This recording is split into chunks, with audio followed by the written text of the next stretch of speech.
오늘 설교의 제목은 우리가 계속해서 큰 주제는 부활의 의심을 의심하랍니다. 오늘은 그 세 번째 시간입니다. 오늘 함께 나눌 말씀의 제목은 나는 보았다. 우리는 보았답니다. 자, 무엇을 보았다는 말입니까? 주님의 부활을 보았다는 말입니다. 그리고 변화되었다는 것입니다. 오늘 그 주님의 부활을 보았고 변화된 사람들의 이야기를 저희들이 나누기 원합니다. 오늘 본문에 보면 첫 번째 누가 나옵니까? 베드로가 나옵니다. 예수님께서 부활하시고 난 다음에 먼저 베드로에 대해서 말씀하고 계십니다. 여러분, 여기 본문에는 게바라고 나와 있죠. 게바 나왔습니다. 자, 게바는 베드로를 말합니다. 게바는 아람어 이름입니다. 베드로는 헬라식 이름입니다. 그다음 베드로는 아람어 이름으로는 게바고 헬라식 이름으로는 베드로입니다. 자, 이 베드로는 한때 예수님의 수제자였습니다. 그러나 살기 위해서 예수님을 3번이나 부인했던 제자입니다. 이런 겁쟁이 베드로가 부활의 주님을 만났습니다. 갈릴리 바닷가에서 부활의 주님을 만났습니다. 부활에 하신 주님께서 베드로에게 질문하십니다. 너가 이 사람보다 나를 더 사랑하느냐? 3번이나 질문했습니다.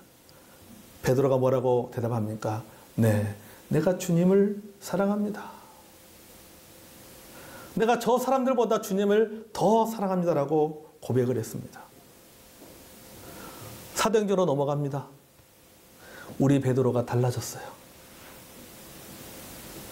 사람을 두려워하고 환경을 두려워하고 고난을 두려워하고 종교 지도자들을 두려워했던 그 베드로가 이제는 종교 지도자들을 두려워하지 않습니다. 사람을 두려워하지 않습니다. 협박을 무서워하지 않습니다. 그가 복음을 전하자 종교 지도자들이 그를 해유도 하고 핍박하고 협박하면서 이렇게 말합니다. 부활의 주님을 전하지 말라고 얘기합니다. 복음을 전하지 말라고 얘기합니다. 그때 베드로가 뭐라고 말합니까? 우리가 보고 들은 것을 말하지 아니할 수 없도다. 두려워했던 베드로가 부활의 주님을 만나고 나니까는 그가 바뀌어버린 거예요. 우리가 보고 들은 것을 말하지 아니할 수 없도다. 우리가 사람의 말을 듣는 것이 옳으냐 아니면 하나님의 말씀을 듣는 것이 옳으냐. 우리 베드로가 달라졌어요.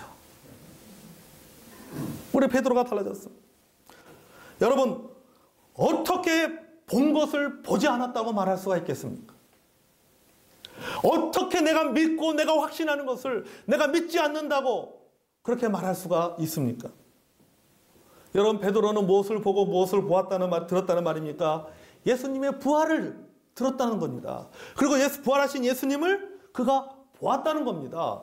만났다고 말합니다. 그분과 대화했다고 말합니다. 그럼 베드로서 1장 16절에 이렇게 말합니다. 우리 주 예수 그리스도의 능력과 강림하심을 너에게 알게 한 것이 교묘히 만든 이야기를 따르는 것이 아니요 우리는 그의 크신 위엄을 친히 본 자다. 자, 교묘히 만든 이야기를 따른 것이 아니요 부활은 전설이 아니다. 부활은 신화가 아니다. 부활은 교묘히 만들어낸 어떤 허구가 아니다는 것입니다. 그는 뭐라고 고백합니까? 우리는 그의 크신 위엄을 친히 본 자라. 나는 보았다라고 하는 겁니다. 누구를 보았다는 거예요? 부활하신 주님을 보았다는 겁니다. 부활은 사실이다.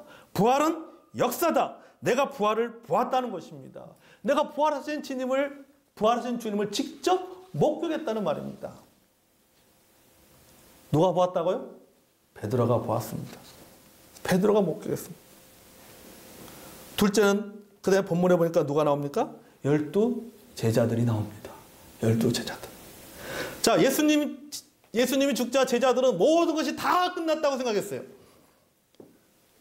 그들은 무덤이 비어있고 예수님의 시체가 사라졌다는 말을 들었습니다. 그리고 여자들로부터 부활에 대한 얘기를 들었습니다. 하지만 처음에는 그 부활을 믿지 않았습니다. 제자들도 예수님의 부활을 믿지 않았습니다. 그들은 충분하고 확실한 증거를 보고서야 부활을 믿었습니다.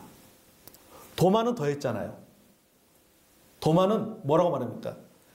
내가 예수님의 그 상처에 직접 내가 손을 만져보지 않고는, 내가 손을 대보지 않고는 나는 예수님의 부활을 믿을 수가 없다라고 얘기했습니다.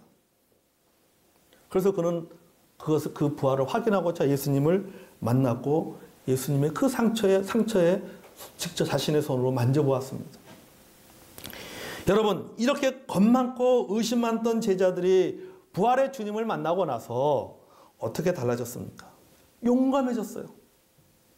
용감해졌습니다. 담대해졌습니다.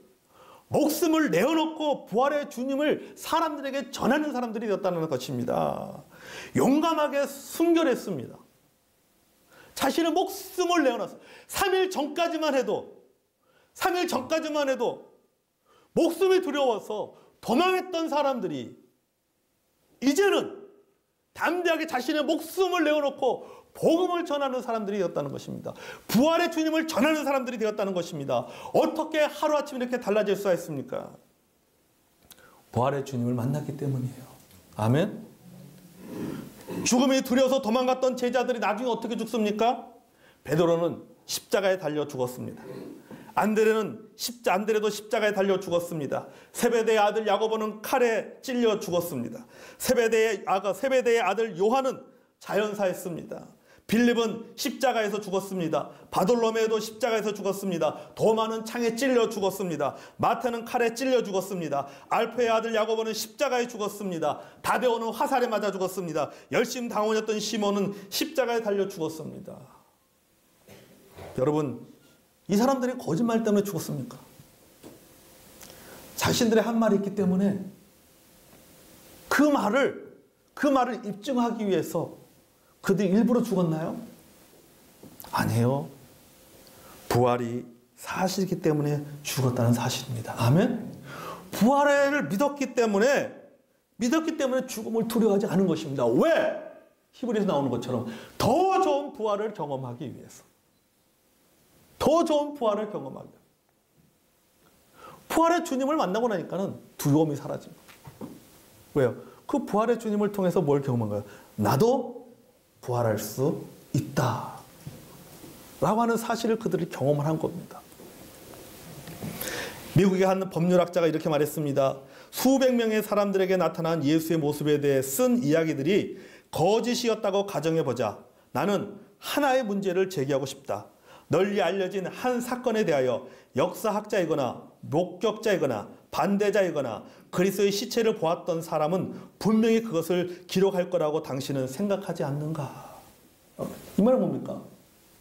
그것이 거짓말이라고 한다면 분명히 그것에 대해서 누군가가 기록을 했을 것이다 라고 얘기하는 거죠. 그리고 기록한 다음에 그것을 증명해 갔을 거다라고 얘기하는 겁니다. 근데 여러분, 예수님의 그 부활에 대해서 여러 가지 학설이 있잖아요. 도덕질이라든지 또 기절설이라든지 또 여러 가지 이야기 하는 게 있잖아요. 그게 다 뭡니까? 가설이라고 하는 거죠. 가설입니다. 입증하지 못하는 가설에 불과하다는 거죠. 그러면서 계속 얘기합니다. 역사의 침묵은 부활을 부인하는 증언들을 향해 외칩니다. 뭘 말해요? 역사가 이 일에 침묵하고 있는 것은 뭘 보여주고 있다? 예수님께서 부활했다는 것을 보여주는 하나의 증거다라고 하는 거죠. 여러분, 그렇습니다. 예수 그리스도께서 부활하시고 난 이후에 예수님의 시체를 보았다는 사람들이 있습니까? 지금 과학이 얼마나 엄청나게 발전했잖아요. 우리가 소위 말하는 4차 산업혁명 시대입니다. 인공지능이 발전했습니다. 인공지능을 만드는 세상이에요. 그러면 예수님의 시체도 발견할 수 있을 텐데 아직도 아무런 소식이 없습니다. 얼마나 많은 고고학이 발달했습니까? 고고학도 발달하고. 여러분 지금 쫙 가면서 땅속에 뭐가 묻은지도 다 모니터로 다 나타나는 상황인데 아직까지도 과학계에서 예수님의 시체를 발견했다는 이야기가 없어요. 아무런 소식이 없습니다. 당연하죠. 예수님이 부활하셔서 승천했기 때문에 당연하지 않습니다. 당연한 거죠. 네 번째, 바울을 보겠습니다. 바울. 자, 여기 이제 바울이 자기에 대해서 이 고백을 하죠. 자, 여기서 우리가 한 가지 알고 넘어갈 것이 있습니다. 우리는 사울이 다메섹 도상에서 예수님을 만나고 난 후에 이름이 사울에서 뭐로 바뀌었다? 바울로 바뀌었다고 저희들이 그렇게 들은 적이 있습니다. 하지만 이것은 다 오해입니다. 성경적인 근거가 없는 얘기입니다. 역사적인 근거도 없는 얘기입니다. 사울이 다메섹 도상에서 예수님을 만나고 이름이 바울로 바뀐 것이 아닙니다. 여러분, 사울은 바울의 유대교 이름입니다. 그리고 바울은 사울의 로마식 이름입니다. 그러니까 사울의 유대 이름은 사울이고 그 사울의 로마식 이름은 뭐라고요? 바울이에요, 바울. 예수님을 만나가지고 이름이 사울에서 바울로 바뀐 게 아닙니다. 그러니까 우리가 그동안 뭐합니까? 잘못 알고 있었다라고 하는 거죠. 여러분, 바울은 원래 유대 본토 출신입니다. 유대 본토 출신이 아닙니다. 디아스포라 출신입니다. 그러니까는 이 바울은 유대 이민자 가정에서 태어난 자녀예요. 그러니까 오리지널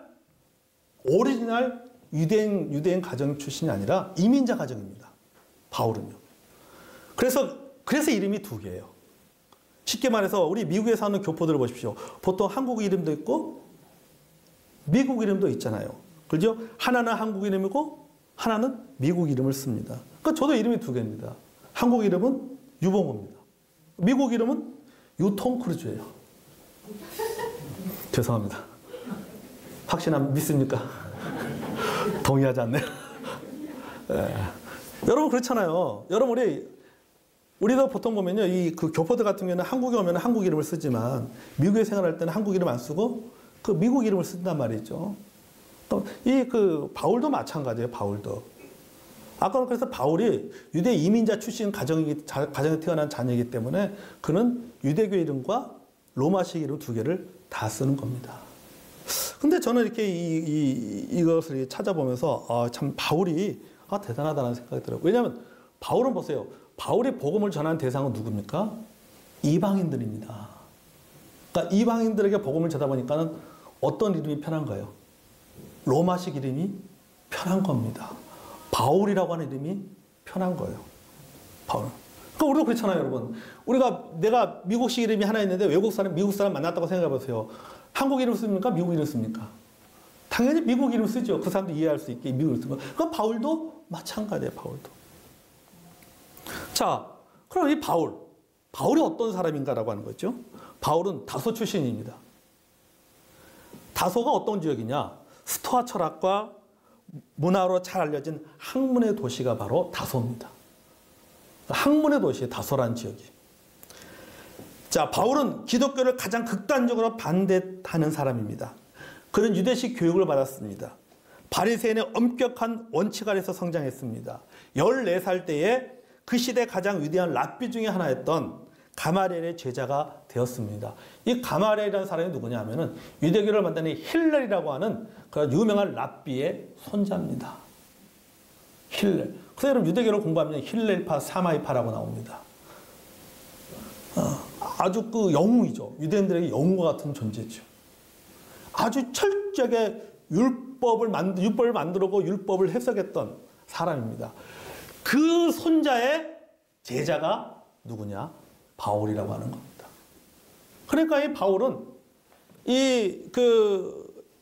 가마리엘을 통해서 철저하게 율법을 공부했고 여러 가지 많은 학문들을 공부했습니다.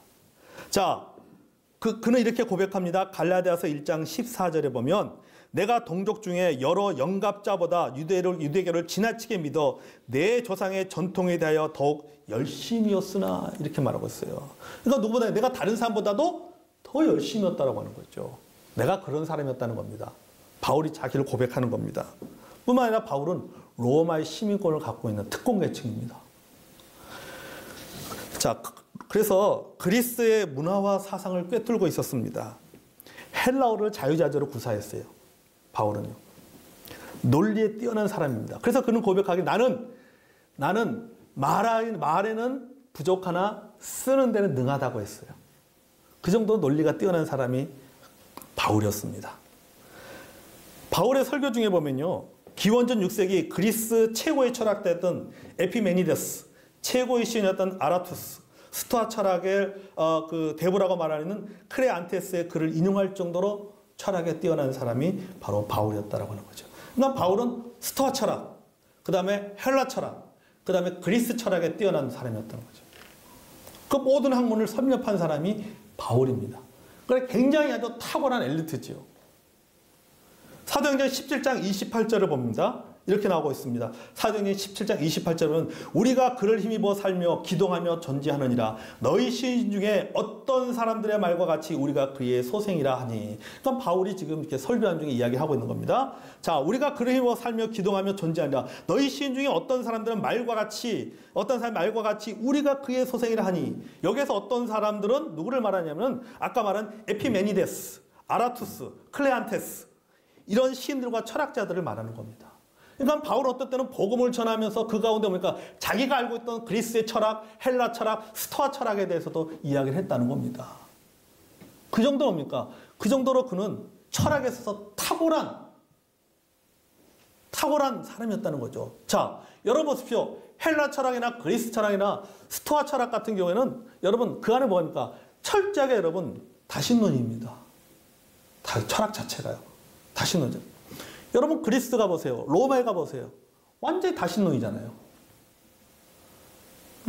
그런 어떤 그 학문적인 배경을 갖고 그런 종교적인 배경을 갖고 있는 철학을 공부한 사람이 누구냐면은 바로 바울입니다.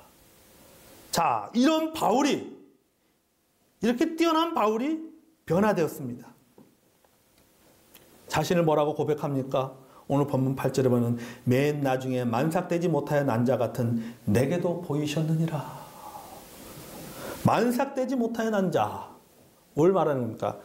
엄마 뱃속에서 10개월을 채우지 못하고 태어났다는 말이죠. 비정상적으로 태어났다는 말입니다. 뭐 칠삭독이나 팔삭독이 정도 되겠죠. 왜 이렇게 표현합니까? 자신의 연약함과 부족함을 표현하는 말이에요. 내가 이렇게 학문적으로 뛰어나고 종교적으로는 열심이고, 여러분 보잖아요. 여러분 빌립보서 3장에 보면 나오잖아요. 내가 8일 만에 할례를 받고 히브리인 중에 히브리여 율법으로는 뭐 흠이 없고 쫙 이게잖아요. 이런 종교적인 프라이드 그리고 학문적인 프라이드를 갖고 있던 이 뛰어난 바울이 뭐라고 고백하고 있습니까? 나는 비정상적으로 태어난 자다. 자신의 부족함을 고백하고 있는 것입니다. 9절을 보겠습니다.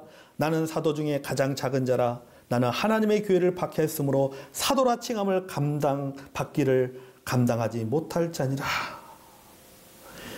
자, 기독교를 박해하던 사람이 기독교의 복음을 가장 열성적으로 전하는 전도자가 되었습니다.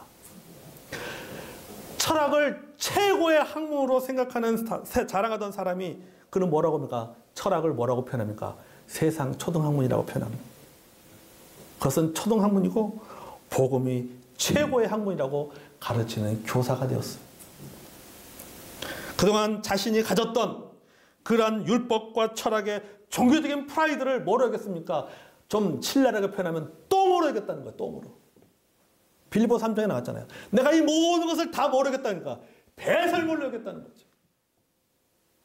내가 가지던 종교적인 프라이드, 내가 갖고 있는 철학, 내가 갖고 있는 지식, 내가 갖고 있던 경험들, 그 모든 것은 다 똥이다 이거예요. 똥. 이건 다 똥이다 말이에요. 똥. 내게서 최고의 보물은 무엇이냐? 예수 그리스도를 아는 지식이라고 했습니다. 아멘. 어떻게 이렇게 바뀔 수가 있습니까? 그가 담에서 도상에서 누구를 만났습니까? 부활하신 주님을 만난 거예요. 주님을 만나니까 바뀌어버린 겁니다. 그러면서 그는 죽을 때까지 부활의 복음을 전하는 사람이 되었습니다. 자, 그럼 마지막으로 우리도 목격자인가? 라고 하는 겁니다. 그럼 나는 목격자인가? 여러분, 예수 그리스도의 부활을 보셨습니까? 부활하신 주님을 여러분 보았습니까? 저는 베드로전서 1장 3절에서부터 9절의 말씀으로 그 답을 대신합니다. 우리 같이 한번 찾아보겠습니다. 베드로전서 1장 3절.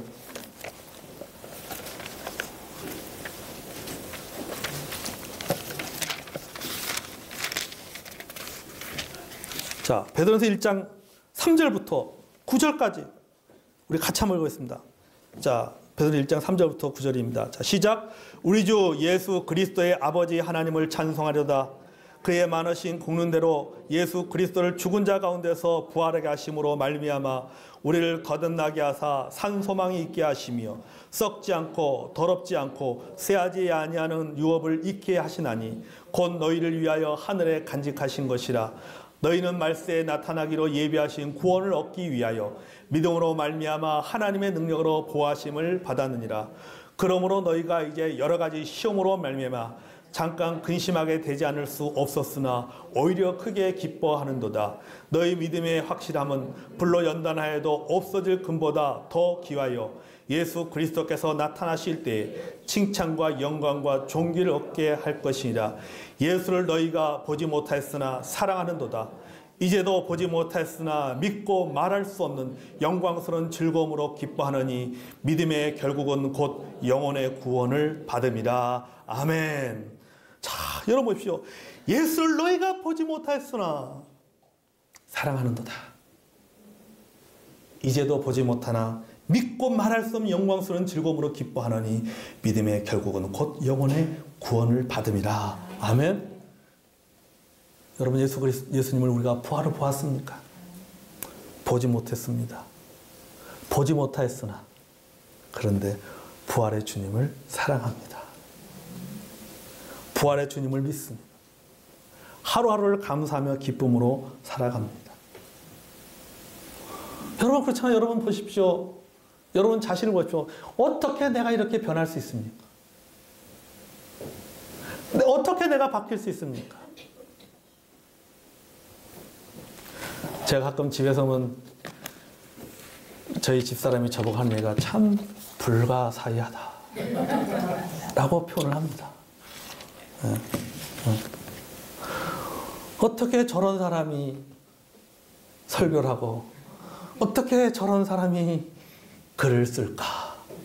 신기하다. 그렇습니다. 왜 신기하는지는 여러분 제가 얘기할 때까지 물어보시면 합니다. 어떻게 바뀔 수 있어요? 부활의 주님을 믿었기 때문에 바뀐 겁니다. 여러분, 부활의 주님을 믿으면 바뀌어요. 다 바뀌었잖아요. 안 바뀐 사람이 없다니까요. 여러분, 예수 믿으면 바뀝니다. 예수 믿으면 바뀔 수밖에 없어. 왜? 영이 바뀌잖아요. 영이 바뀌어버리는 겁니다. 신분이 바뀌는 거예요. 죄인에서 의인이 되는 것입니다. 신분이 바뀌다 보니까 뭐가 바뀌는 거예요? 마음도 바뀝니다. 생각이 바뀝니다. 언어가 바뀝니다. 삶이 바뀌어버리는 거예요. 생활이 바뀌어버리는 겁니다. 그래서 부활의 주님을 믿은 사람들에게는 반드시 뭐가 있냐? 변화가 있는 거예요. 변화가. 바울처럼 또 베드로처럼 12 제자들처럼 500의 형제들처럼 야고보처럼 변화가 일어나는 겁니다. 여러분, 우리는 부활의 주님을 눈으로 보지 못했지만 믿습니다. 믿고 제자들처럼 변화되었습니다. 여러분, 이거면은 부활의 증거가 충분하지 않습니까? 내가 믿는다는데, 내가 변했다는데 뭔 증거가 필요합니까? 뭔 증거가 필요합니까? 사랑하는 성도 여러분, 예수님의 부활은 역사적 사실입니다. 그리고 예수님의 부활은 역사적 사건입니다. 그 부활의 주님을 만남을 통해서 많은 사람들이 변화되었고 우리도 변화되었고 나도 변화되었습니다. 앞으로도 부활의 주님을 만나면 많은 사람들이 변화될 줄로 믿습니다. 이런 모든 변화의 열매를 보면서도 우리는 또 한 가지 알 수 있는 것은 그것은 바로 예수님은 부활하셨다는 사실입니다. 아멘. 그 주님을 믿고 그 부활의 주님의 능력을 경험하면서 살아가는 저와 여러분이 되기를 원합니다.